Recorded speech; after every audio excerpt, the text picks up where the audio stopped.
இருக்கிறதா? விவிலியத்தில் எங்காவது புனிதர்கள் அப்படின்னு சொல்லப்பட்டிருக்கா? புனிதர்கள்னா யார், அவங்க எப்படிப்பட்டவங்க அப்படின்னு சொல்லப்பட்டிருக்கா? அப்ப ஏன் நம்ம புனிதர் வழிபாடு விழா கொண்டாடி கொண்டிருக்கிறோம்? பைபிள்ல இருக்கா இல்லையா? புனிதர்கள் யார் எப்படிப்பட்டவர்கள் இருக்குதா? அந்த முதல் வாசகத்தில் நம்ம வாசித்தோம்ல, இருக்குது.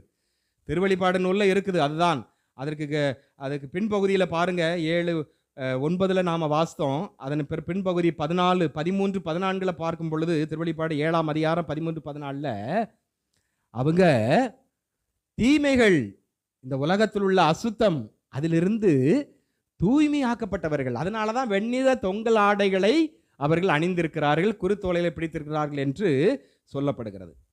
அடுத்து எபிரேயர் 13ஆம் அதிகாரம் 7வது வசனம் வாசியுங்கள். எபிரேயர் 13:7.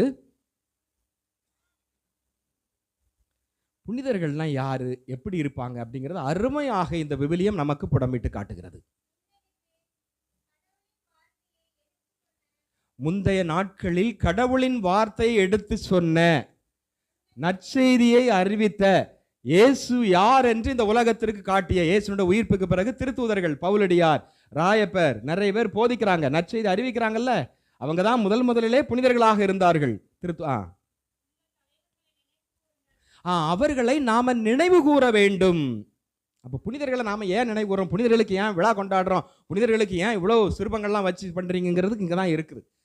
அப்போ அவங்க நம்ம மூதாதையர்கள், அவங்க தான் இயேசுவை சொல்லி தந்தவர்கள், அவர்கள் தான் விசுவாசத்தை கற்றுக் கொடுத்தவர்கள், அவர்கள் தான் நற்செய்தியை அறிவித்தவர்கள். அப்ப அவர்களை நாம் நினைவு கூறுகிறோம்.